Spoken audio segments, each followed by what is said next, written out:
Okay, okay, okay, okay, okay. Okay. And there it is. Look at that. Here I am. Here for art. Let's see. I can see my sound. I can't.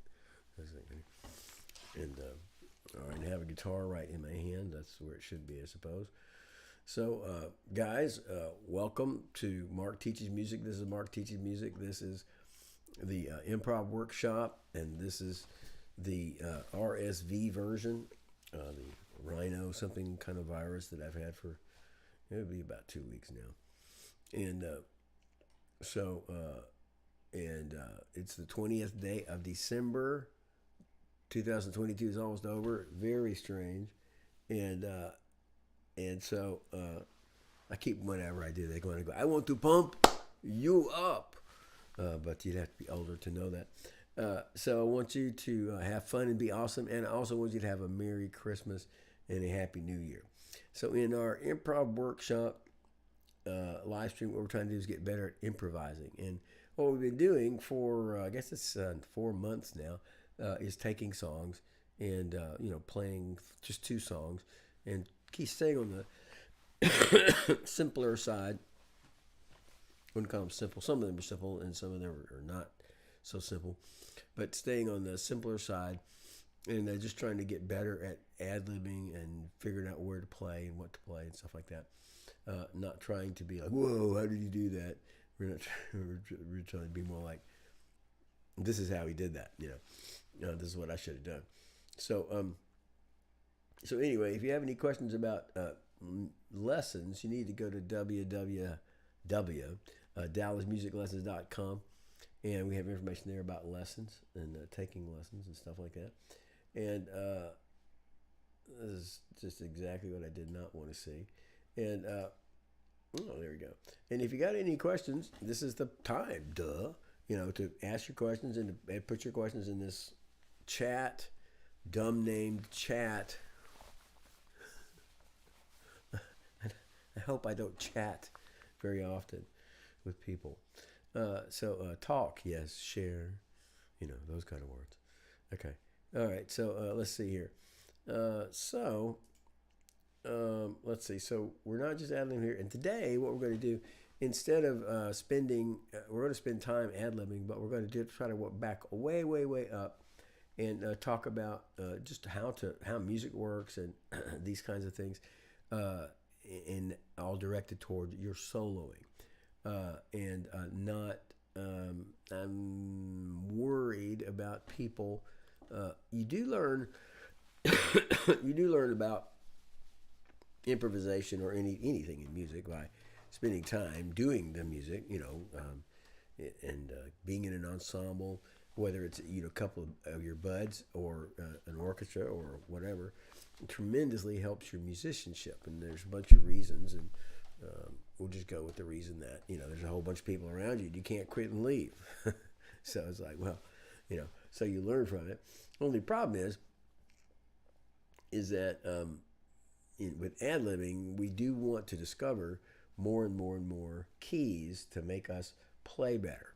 And some people, and it's very definitely personality based, which is also your how much you practice and it's just how inquisitive you are and a bunch of things like that. But the point would be is that some people will go in there and listen to somebody ad-lib for 10 minutes and go like, wow, man, I got all this stuff. And somebody else would just listen to it and it'd just be like, well, and they'll just play their thing.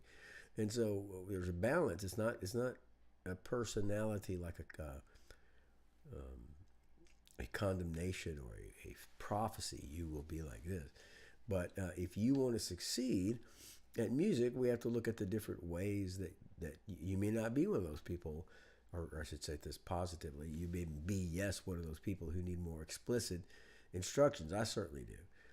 And then I do think, too, there's a point in which we kind of overdo it. We've said too much and we've thought too much, and let's play. But tonight, we're trying to think more, although none of it's very heavy, thoughty stuff. It's just very fundamental. It's really kind of like the very first session is what we're kind of getting around to.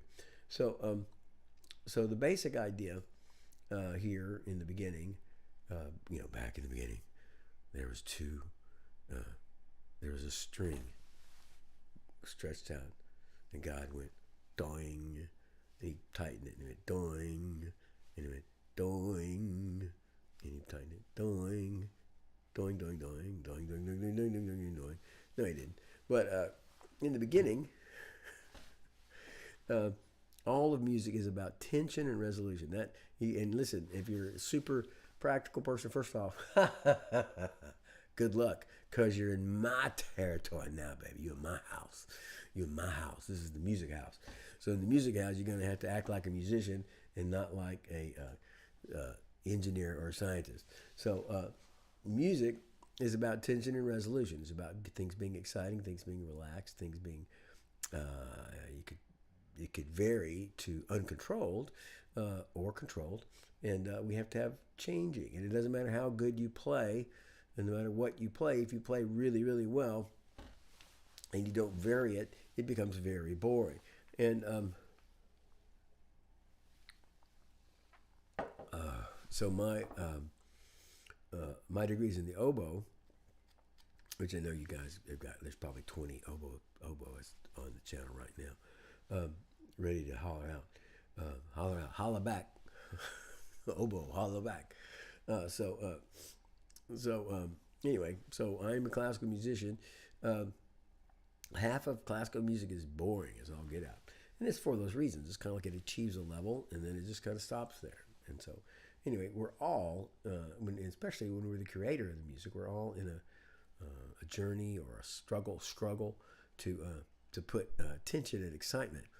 And what was exciting once and exciting 5 times is not exciting time number 15 or time number 700. So we got to think of other things, not in a demanding sort of way, in a thoughtful sort of way. And ultimately, here I come. I got it. Get it. There it is. Ultimately, in an artistic sort of way, as an artist. Yes, as an artist. So you don't have to be amazing as an artist, but you have to have artistic thinking. And all I mean is it's in you right now. When you hear a song, you think, that's beautiful, or I hate that, or that's so exciting, makes me want to dance. That's art, as far as I'm concerned. You could define it a bunch of different ways. And I'm not going to try to, because that's not what I'm trying to do today. All right, so I said tension and resolution. Yes, tension and resolution. So, all right, so our first song has just got one stinking chord. So I just want you to listen to it. There's nothing wrong with this song. And I've turned it on, and I'm waiting for it to play, and I don't hear anything, and there it is. Let's get it to start. How loud is that? I guess that's okay. Okay, this is one chord. And now we're the adlibbers, right? So in saying that, what I'm saying is we're putting a melody on top of this. This is not our main thing. The main thing is what we're fixing to do on top of it. So what I want you to notice about this,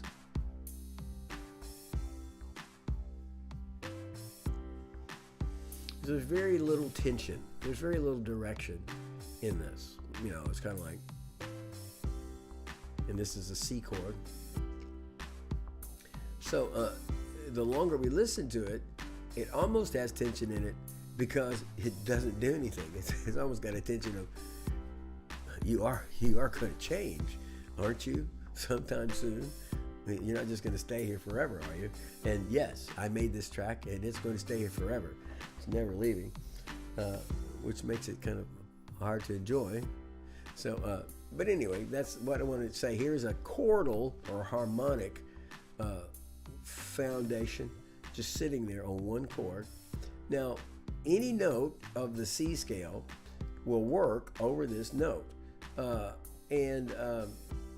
So let me pause this. Don't anybody cry. I don't want anybody cry. I don't want anybody crying because I paused that. Okay, no tears. And forget that I have a guitar, because it's the same thing. And again, you have in the description of this in the description of this video is a link to the scales. It's just the C scale, C pentatonic, C blues, and C major, as well as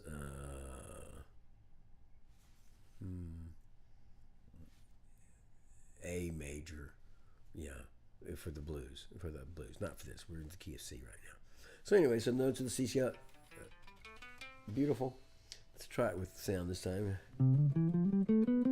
You don't have to hear about. Don't have a picture of the neck on purpose because we don't care about where we're playing it. We're just playing the sound. So here we go. Now look. So there's 7 notes in a scale, right? And there will be varying degrees of tension. And I just want you. I'm not going to try to think cool. I'm just going 1. I'm going to walk up and make 2 beats a piece.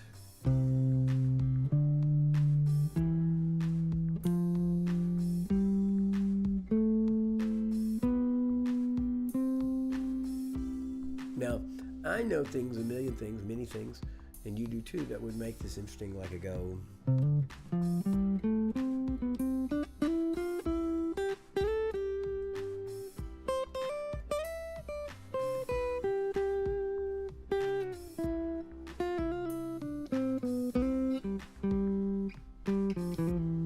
And so but what am I providing? Where's my interest coming from? It's coming from me. It's a rhythmic interest. I'm not playing notes that are not in the key. I'm basically trying to vary the rhythm, the timing of things, to make it interesting. And the reason I'm commenting on it like that I want you to see it that way.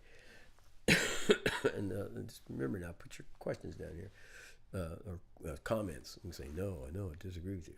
You change the chords. No, the piano's going, and his chords, he is changing chords, but he's doing them so quickly that they have no structural effect. They just sound like, they don't have any strength to them, time strength. So we hear it. So we take the notes of a scale, 1, 2, 3, 4, 5, 6, 7.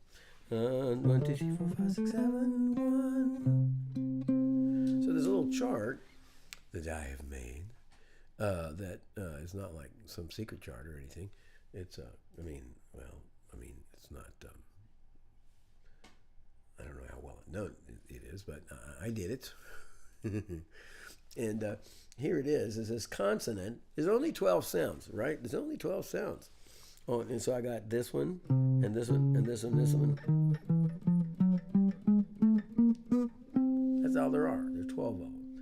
And 7 of them are in our scale, whatever the scale is. B flat, A flat, D flat, doesn't matter what scale it is. It's whatever, when somebody goes da da da da da da da da da, there's our key, whatever that is. Somebody plays that da da da da da, that's our key. In this case, our key is this. So there's 12 possible sounds.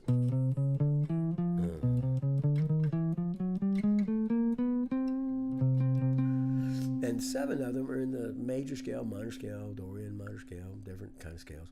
And they're part of the song. And those, you can look right here in this beautiful thing I've shared with you.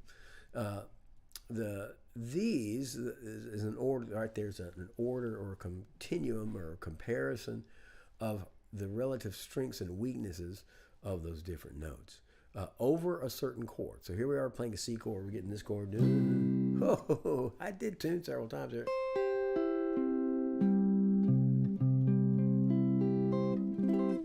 Well, I guess that's okay. Well, anyway, so over this certain chord, the first note of the scale, and the 3rd note, and the 5th note will sound pretty strong. So let's listen to that. And again, we're not saying this is amazing. We're just saying, hey, man, those sound pretty strong. So here they are.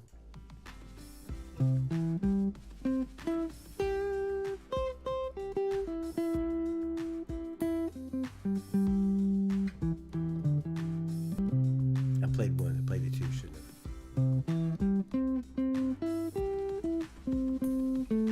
Sorry. Now we moved up. We just had, just the chord. Now, and then I don't think I played the one note. That's the 1. I just want you to see how boring this is. And then I said, oh, hey, let's put in 1, 3, 5. I want you to notice these sound very comfortable.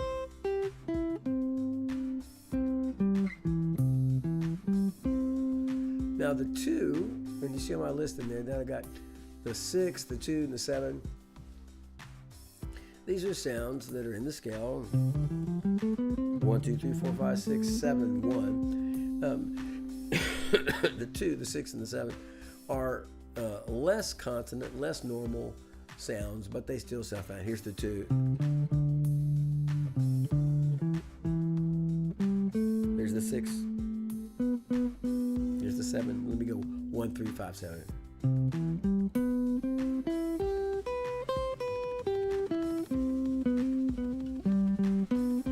So you see, now that starts to sound like a solo, right? Now, why? Why did that sound like a solo?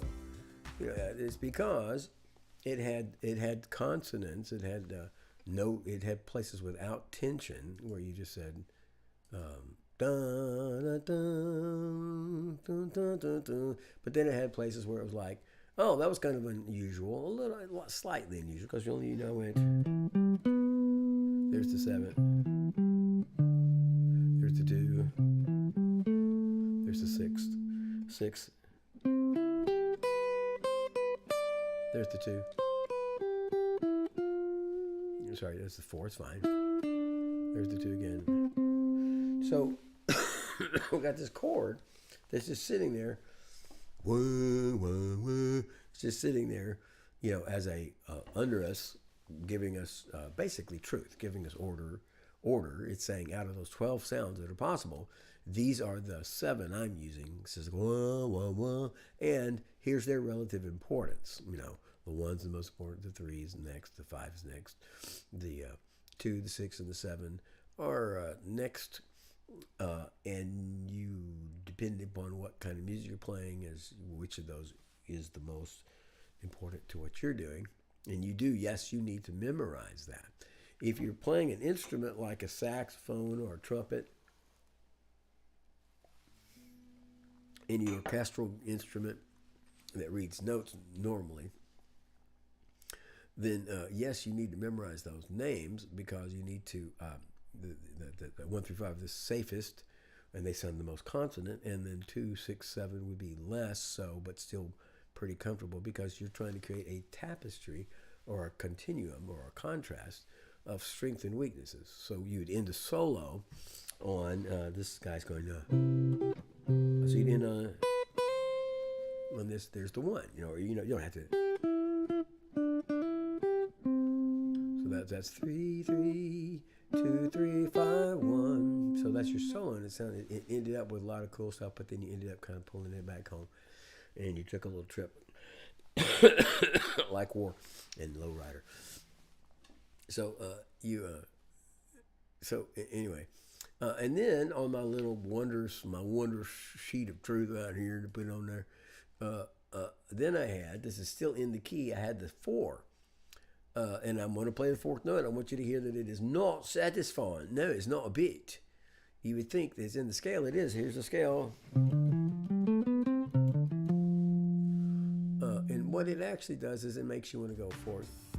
1, 2, 3,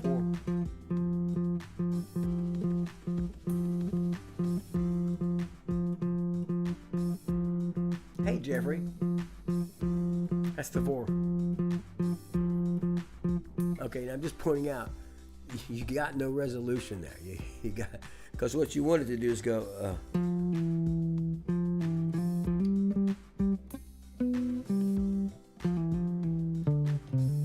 You wanted to move on. Now, again, why would you want to move on? Because God said move on? No, because in the music itself, we have a strong note. This chord's going to. We have a strong note. We have a weaker note. We have a stronger note. We have the weakest note. We have a strong note. We have an okay note, weaker than this one, but stronger than the 4. Another weaker note, the lead is called the leading tone. Leads is right here. All I'm getting at is that when you're soloing, you make use of this. Okay, now we're fixing to get off of this 1-chord song, which is like a one light town or whatever. Let's see. Yeah. Okay, there we go. And just there's 5 sounds that are not in this key at all. And those sounds are and I put them in order: the flat 7, the flat 3, the fat 6. It's from New Orleans. the flat 6, the flat 2, and the flat 5. And so in this key, now the flat 7 sound pretty good.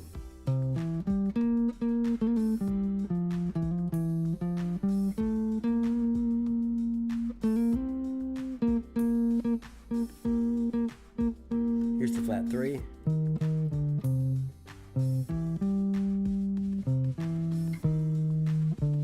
Flat 3. Here's the flat 6. And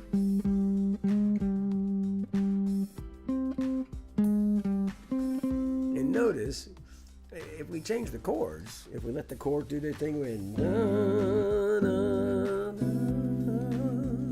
that sound would have been pretty cool, but well, we didn't. The chords wouldn't. They didn't agree with what we're doing. It's just holding us in this big C pattern, eternally. So, so the flat 6 doesn't sound as good as it could. Flat 2. Now that does sound like a scary movie. Where would metal get that sound?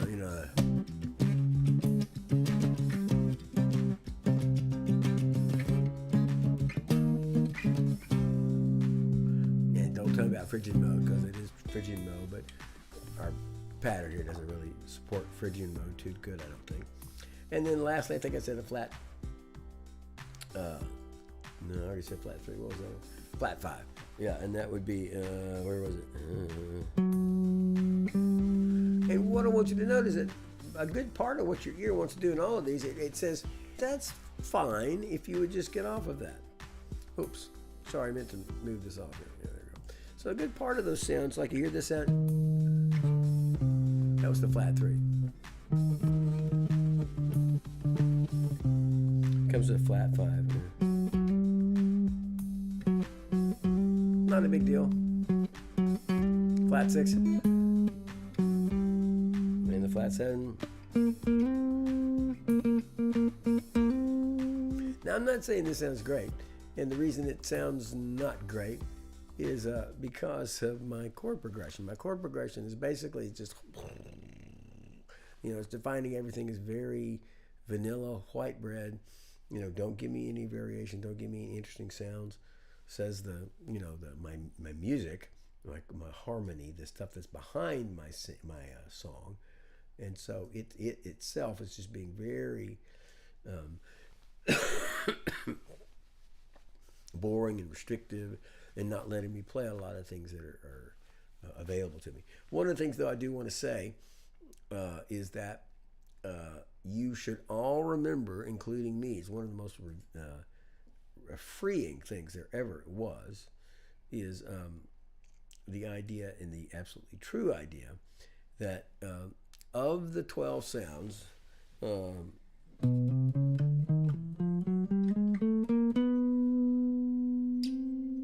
the 12 sounds that are possible, 7 are in the key. The 5 sounds that are not in the key are only 1 fret or half step away from a good sound. So if you happen to hit a flat 6, you're going, here's our dumb sound, okay? You happen to do this, you go. Now I know it sounded cool, just pretend it didn't.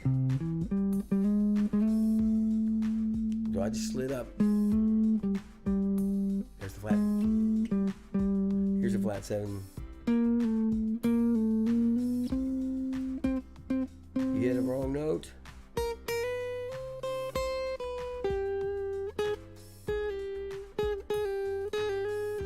Just slide 1 fret up or down. Slide 1 note up or down. Don't think about it, just do it, and everybody will think you're cool. In fact, John Coltrane. It's so stupid. But this term has multiple meanings, but I believe he used that term, the idea that you were going to try to hit the 3rd or the 5th or the 7th or whatever. You're trying to hit this. So you approach it by either half step below, half step above. So I'm trying to hit this. So I'm going to go. Meet George Jetson. No, he didn't. But anyway, targeting with the idea of, I'm going to hit this note, but I'm not going to hit it dead on. I'm going to go half step below and up, or half step above and down. And all that's fine. I'm telling you that if you can get that in your head, my gosh, it's so freeing in terms of ad-libbing. It's like, I don't have to do it perfectly. I can make it mess up some, because all I have to do is slide up or down immediately. Don't even think about it. Okay, now let's see here. So now I'm doing this really boring song, right? And what I'm trying to get you to see is with most songs are not this boring, right? Thank God, thank you, Lord. So most songs are not this boring. But if they were, and it's the way we treat things, we treat our ad-libbing like it's just sitting there on one. And we say, how come I can't play them on this cool scale? How come I'm using this scale right? I'm using this solo right? How come I can't get this cool sound? Well, it's because the chords are changing all underneath you. Not the key, because the key is a group of 7 notes that's based on a scale that is 7 chords.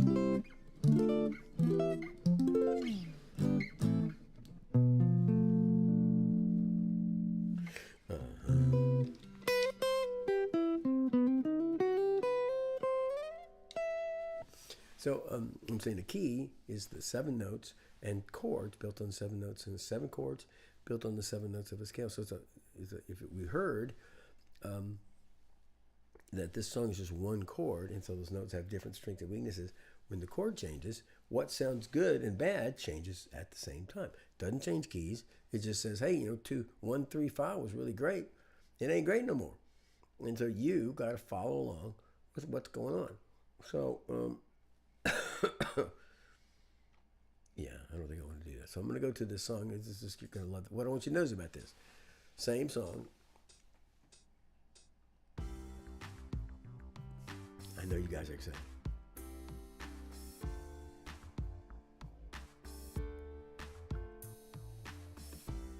Now it's got 2 chords. Now the song itself now has some tension in it. It has some direction in it. Now, why am I telling you this? Because I want you to get songs that have tension and direction in them? No, because almost no songs on the planet, every song in the planet that you'd ever improvise to would have enough motion to give you a little tension. It's for you to notice it. You notice it. So I'm going to show you. So here I'm sitting on this note. As I go, I'm in a C. Listen to the C. We'll stay on the C. Listen. Now it became an exotic note. At first it was the 1, but over the D minor chord it's the 7.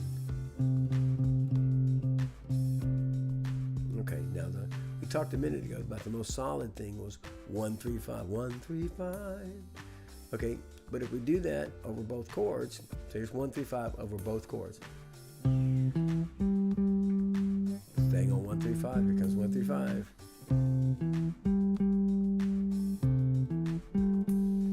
So our little wonderful progression thing that we did, this little continuum that I made for you, okay,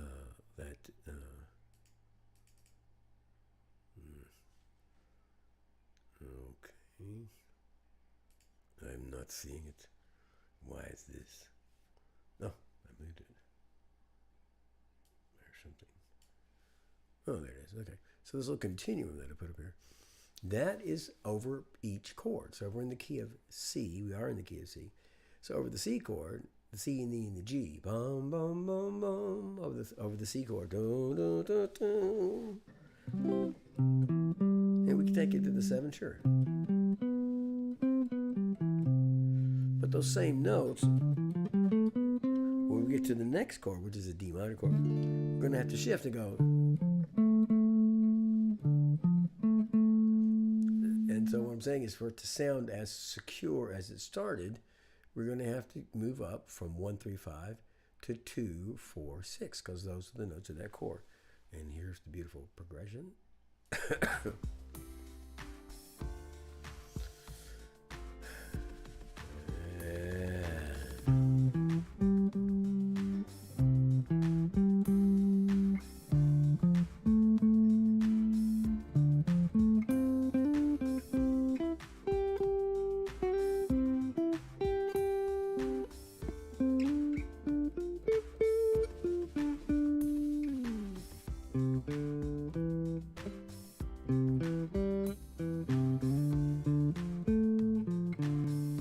saying that sounds exciting, but it does sound fairly exciting, a little bit exciting.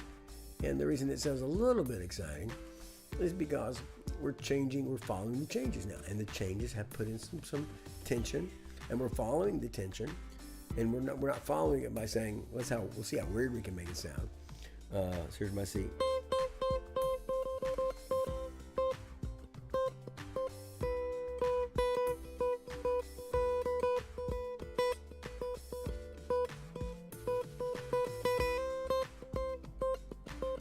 That's a C. Here's the seventh note. I'm trying to show you how weird this sounds. Now, is that illegal to do? No. If I'm trying to sound kind of off-putting.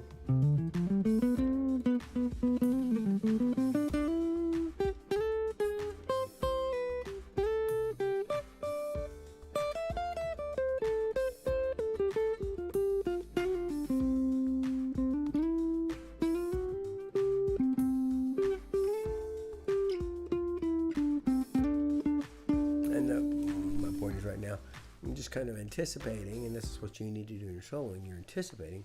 Here comes that change. It's going to change. And when that change comes, I'm going to grab it. Now, yes, if you are a band orchestral instrument, and the point of that is, you can't, on the guitar, you can say, hold your hand like this. But that's meaningless to a flute player. Hold your hand like this, And so the way you learn things is by notes, and therefore the numbers of the scale. This chord is made with 1 3, 2 4 2 4 6 1 is meaningful, useful. It's meaningful, useful to the guitar player, the bass player, the mandolin player. It's just that he will have a little more trouble saying to himself, "Well, heck, so a guitar player, me as a guitar player over here, I'm going, and then I go, rather than thinking C, E, G, C, E, G, D, F, A, D, F, A, I'm thinking of the positions as I walk up the scale. So anyway, knowing what those are is helping you. Okay, now here's another version of this song. And I want you to notice we've added another step in our little song.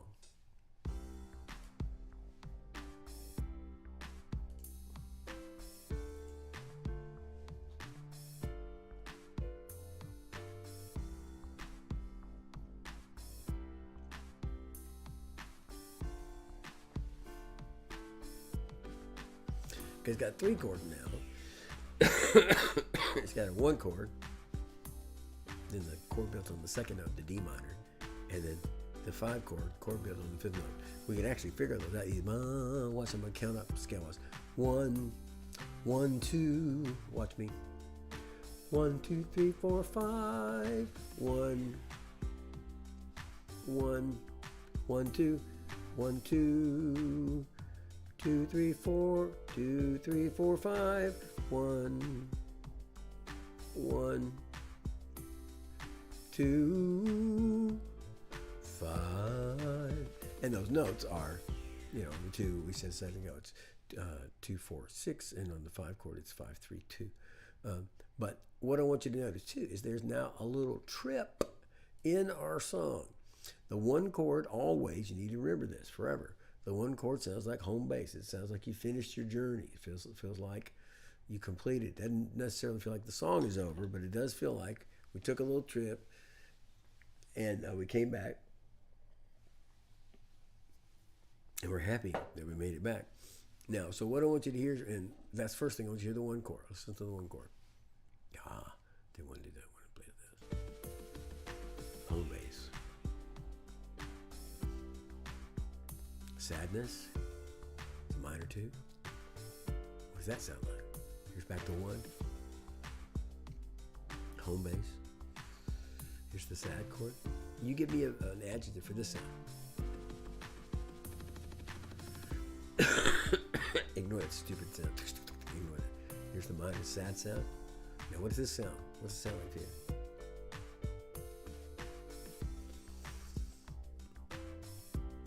more shot at it.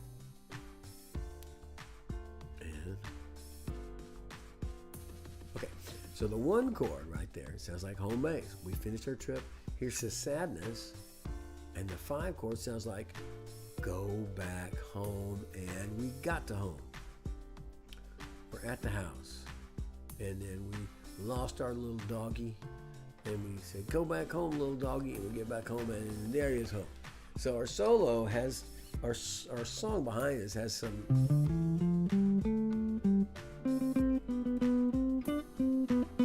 there's the one.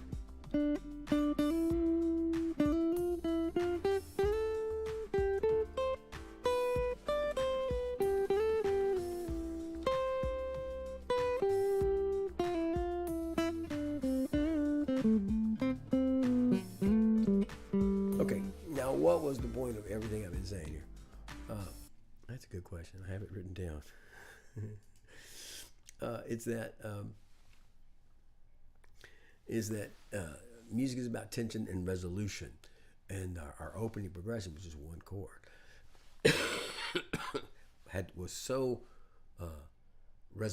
resolved, so nothing happening that you almost couldn't make a song with it.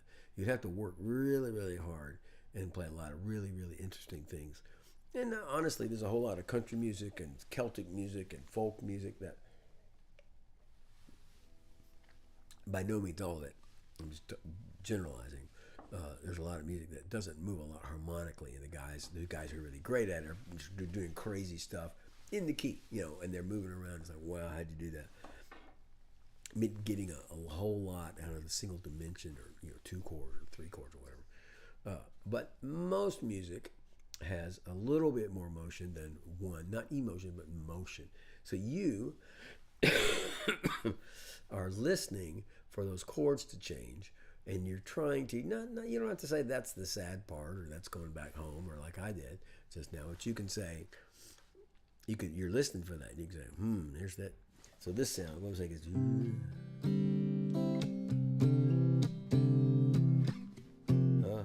what is it? I'm sorry, I wasn't paying attention.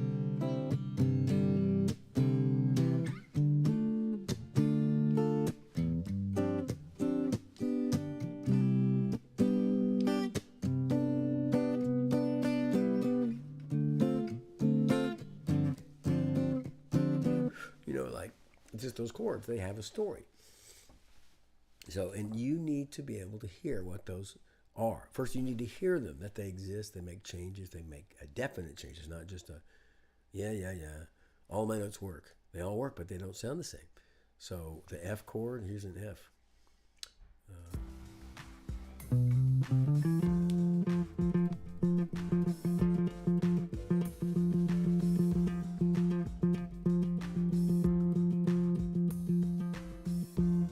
Sounds fine over the 2. Sounds fine over the 5, but not. When we get off that.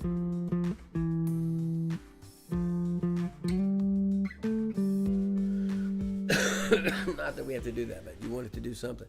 So anyway, so the point is, you're listening for those chords, period. What are the chords? Are they changing?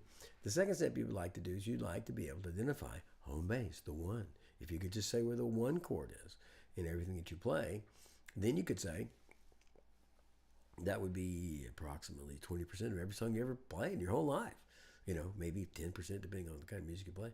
You'd be like, I 10%, 50% of the time, I know exactly where I am. I'm at home, And then, in the same way, if you learn to hear the 2 chord, bum, bum, bum, bum, bum, boom, boom, then that would give you another maybe 5% or 8%. And the 5 chord would give you another 10 or 15%. And besides just, I'm not talking about you playing the chord, it would tell you how to adlib over it, because the 5 chord is pushing you, saying, go away, fool, get off of me, get off, get off of me, and go back to the 1. And of course, music is more complicated than that, but that is the general idea. Now,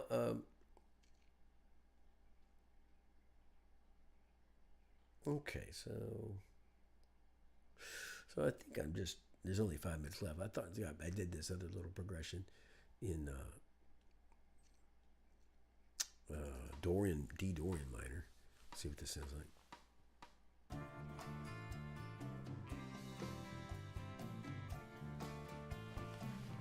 I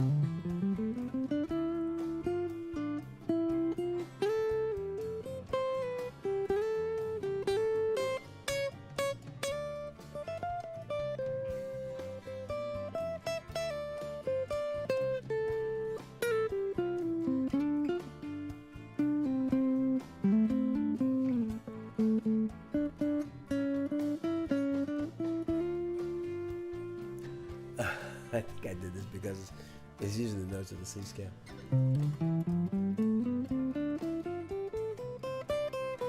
Except right there.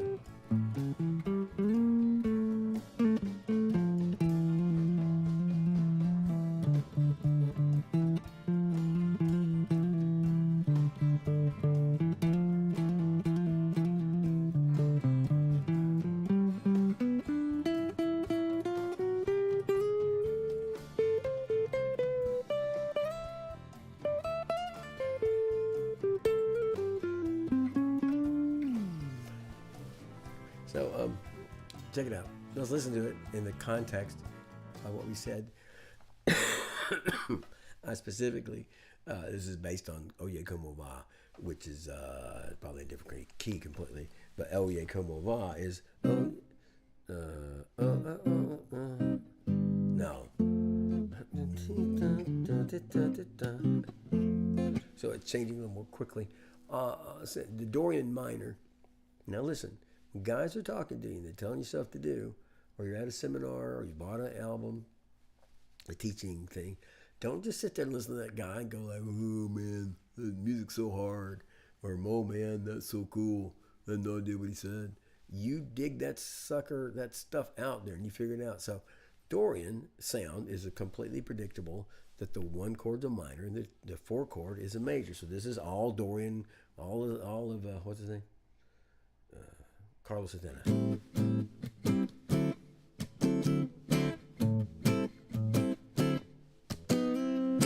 And I'm just look. You don't play the guitar well. You little baby don't know nothing. So you play your A minor like that. And you play your down like that. Oh, you como ba. You shut up. Oh, yeah. Give me some coleslaw. Those are the original words. I don't know if you knew that. I love coleslaw.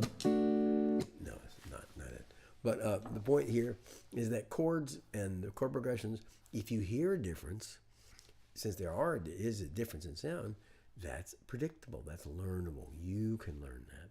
So anyway, I think I did that. So I was trying to keep this in the same key. And this little song here is using D minor. Yeah. And I did put a...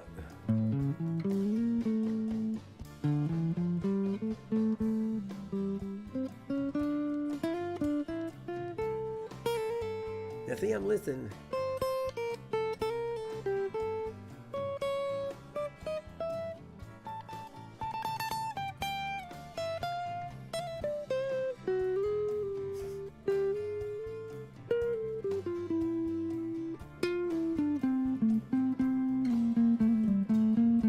Now listen, another thing. Every 7 measures have that funky chord. It's the 5 chord, so I'm in the key of D minor. It's going to be an A. Here it comes right now. You can learn that. Why would you learn that? So you don't get caught by it. All right, let's say you don't know what to do. You say, okay, this is C scale. You're going on your instrument. You're on a flute. And I would play, like I said, okay. So here comes that A. You go.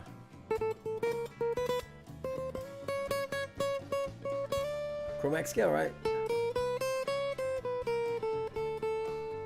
Is that cool or what?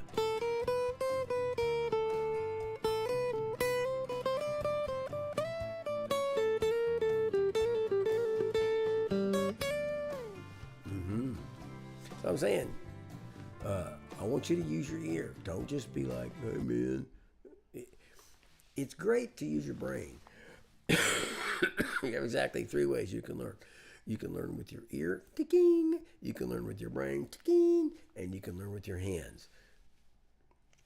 And pretty much all the methods require your hands. They don't. If you're a singer, songwriter, performer type, you can be bombastic and excuse me, very aggressive. And so it's like that pulls you over to where you don't necessarily have to have skill, but most musicians have to have some kind of skill. And then they either rely upon their brain, I really understand it, I read it, I got it, or they rely on their ear. Yeah, that sounds right, that's the right thing, and this chord, that sound. Da-da. So, but if you put them together, and you say, I know a lot of stuff that I understand about music that I'm using constantly. I hear a lot of stuff and I can figure that out, and I practice some. You put those together, and you're a much better musician a lot more quickly. Well, that is pretty good. Let's just listen to our last little progression, which was just the blues. What I was trying to do was talk about ad-libbing in general, and only thing I got to, which I'm happy with, is coughing all over you. No, just coughing on me. No coughing on you. You're safe. I think I was trying to get us where we were able to ad lib, and then I was trying to sing the same key. I said that for blues we could do everything, and this is an A, right? But lots of people are playing their blues all in minor.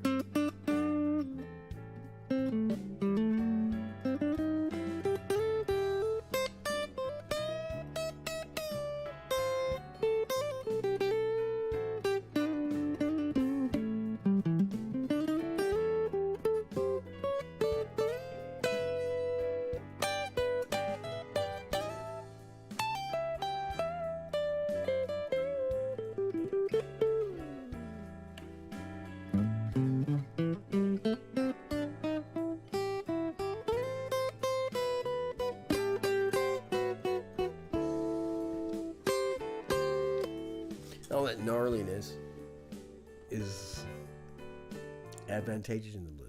Like, hey, that's cool that there's sounds that you kind of go, a little bit. Okay, I'm sorry to slow that up. It's not my fault. It is a little my fault, but gotta get this, hey, welcome to KFM 621. And then I cough, and then it messes it all up. Okay, so what I was trying to get to today was listening for the sounds, and using your brain enough to anchor you and give you direction in all of that is out there. Just so many different, I should say, you can make sense of this whole thing about improvising in music and not just be like, I got to be so smart. I got to be so practice my head off. You do need to work. You do need to know some stuff, but there's just tons of things that you can do. Your ear is just an amazing tool that God has given us. And just think of all the things that you hate, all the music you hate. And you say, I hate that group. I hate that singer. I hate that song. And why? It's your ear. I'm not saying you're right. You may hate my favorite song. But what I'm saying is you have discernment. You have the decisions and make choices based on your ear. So your ear is ready to help you if you can start to train it and teach and get it to tell you stuff. Get ready. Here comes that flat 7. Do, do, do, do. Here comes that flat 7. Get ready. Instead of you just do, do, do, do, do. It's not written on the page, so I'm just going to play it. So anyway, want to use your ear. And then in music, tension and resolution, no matter what we play, how great we play, one of my, now I've heard he changed, but I never liked Al Di Meola, amazing jazz player, mostly in the 80s, I think. 70s might have been. It's really kind of hard to tell. Pretty old. I am. But point is I couldn't enjoy listening to him because everything he played was 30 seconds. It's like, well, that's just as boring as whole notes to me, and to most people it is too. And I believe I've heard he's changed. Doesn't play quite like that anymore. So anyway, regardless if that's true, the idea is true. No matter what we do and how amazing it is, if we just keep doing the same thing again and again, it's boring. So we're trying to learn different things. Okay, so this is Mark Teaches Music. This is our improv workshop. We will not have one next week. I'll have a nice little thing on here that say, no, we're not having anything. Don't even come. And we won't have, but we will have question and answer tomorrow, Q&A for all your questions. And really, you should ask so many questions. You should subscribe. You should hit like. You should hit notifications. You should ask questions. You should contact me about lessons.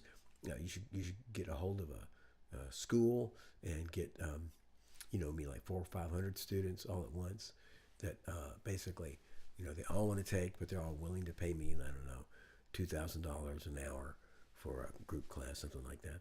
And that all sounds great. And so I know that you can learn to be excellent. And so I want you to have like I said, Merry Christmas, have a Happy New Year. Until I see you again, I want you to have fun and be awesome. But I want to see you tomorrow at 7 o'clock.